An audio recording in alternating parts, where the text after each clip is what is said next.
I was at home. My dad, my husband was at home. I think it was one of those lunches at home. And when the news came out, I was shocked because, yes, I'd thrown in the application, but I was not very, very confident that I would get.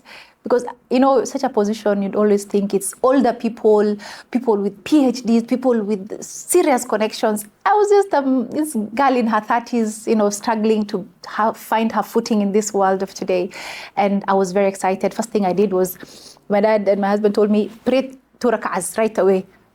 Shukr ilahi. And immediately I prayed and I said, if it is meant for me, well and good. But if it's not, then I might as well not get it. But I used to wake up and pray istikhara. I applied and I put the effort. I made sure my papers were in order. I made sure my application was in order.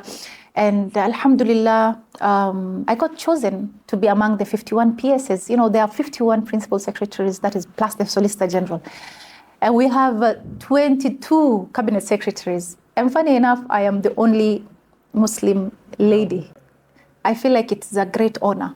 It is a great honor because a Muslim lady given this opportunity among giants, and giants, intellectual giants, giants who have capacity, giants of political knowledge, political backing of many years. You have the likes of C.S. Adan Tuale, who is an impeccable leader for the North, and we have female, being the only female PS. I feel like sometimes it is a chance for me to pull my sisters in the Islamic faith to not only see this as a chance that is only for men. It is an opportunity for us. There have been Muslim CSs and PSs before, but with this regime for the past 2 years, I've been the only Muslim female in the executive. And it's been an honor because whenever I see an opportunity for any, not Somali only, Muslim lady to come give a speech, come and do some consultant, do something in the ministry or in the government, I always try and rope her in. That aside, it is an opportunity for other girls to look at me and say, listen, if she can do it, I can do it, come on, because there's nothing special about me. I'm basically a girl from Wajir, born in Wajir, that has worked hard, prayed hard, and alhamdulillah put in the hard work. And here we are today. And I would like to see more girls. I'm not going to be a PS forever. I would love to see more girls from our community, from our Islamic religion, with the hijab shining and being part and parcel of change in this country.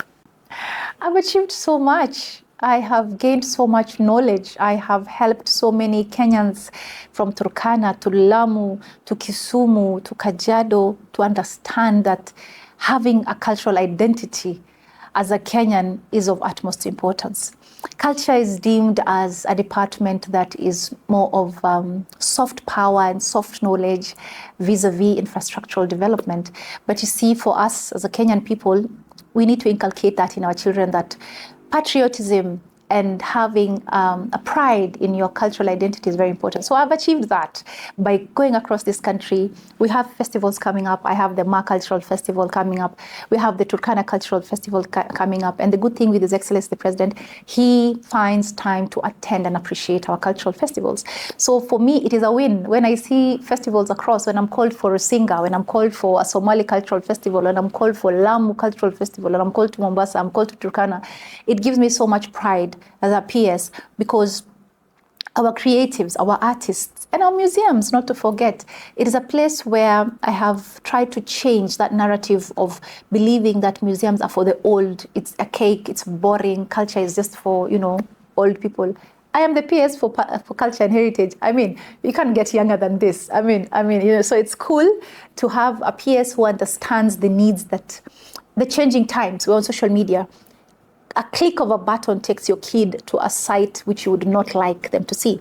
But if a click of a button would take them to that venue of having our cultural dances, our cultural songs, understanding Anjera, understanding what goes with what in terms of our heritage. Where was Kenyatta born? What is the history of Kenyatta? Where was he taken to first? Was it Kapenguria?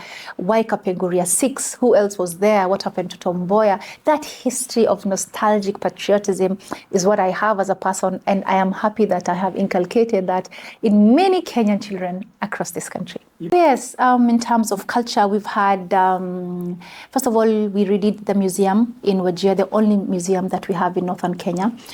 Before that, it was a shell of a museum, and I thank God that this regime took it very seriously. The land was being grabbed, we put in a perimeter wall, and it is a museum, a state-of-the-art museum, which serves Mandera, Wajir, Garissa. So that is a win for us. That is something that is of utmost importance that I've done together with my team, the ministry, and His Excellency the President. I've also had different festivals. We had a Somali festival here in Nairobi. We didn't have it in Northeastern, but it's Somalis. We had an Isiolo Somali festival that I went to just the other day. But what I would encourage for the people of the North is not to be at the receiving end, to wait to be called and told what to do. What these other communities do is they come together, they merge. We have Narok, Kajiado, and Samburu who have come up with a Ma Cultural Festival, which is being appreciated, and everyone is looking forward to it annually. Now, if our leaders, our governors of Mandera, Wajir, and Garissa could come together, come up with a Somali cultural festival, I would support it. Yeah, I attended that one. I just mentioned it. That was in Isiolo, and that is one of the small festivals that I've been to. I would love it to be bigger. I would love for the 3 counties, come to Isiolo, Marsabit, have a major cultural festival. Because if we do not appreciate our identity, our children will never appreciate our identity and cultures. So I have so much hope in the people of the North. Being a daughter of the North, I would say that charity begins at home. I would encourage our leaders, please, please, please, let's not concentrate on the infrastructural part of development. Let's also look at the soft power. We're neighbors with Somalia. We have the northern frontier that has always been there. We have the same cultures on that geographical side.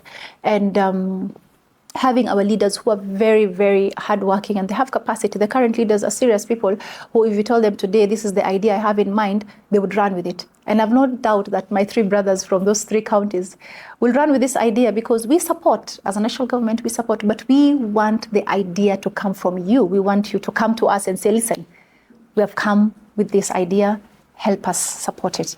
Yeah, but you see, having centers of culture is not as forward thinking, I would say, as I envision it, because you can have cultural centers and you have donkeys going to sit there and, running away from the sun and not doing anything about it. Have centers that have people who understand why the centers are there. Have centers that the curators who actually guide these places inculcate an aspect of education and appreciation from the children. The leaders need to do this, from the MCAs to the MPs, the governors, because we can construct this, then you don't use them. Then what? What's the point? So I'd rather have one major cultural center, say in Wajir or Garissa or even Mandera, and you have these exchange programs where our students, the children, would go for camps, go and understand the different cultures we have, the different cuisines that we have. Because having something and having a big house and an asset and not doing its major functionality is not what I have in mind.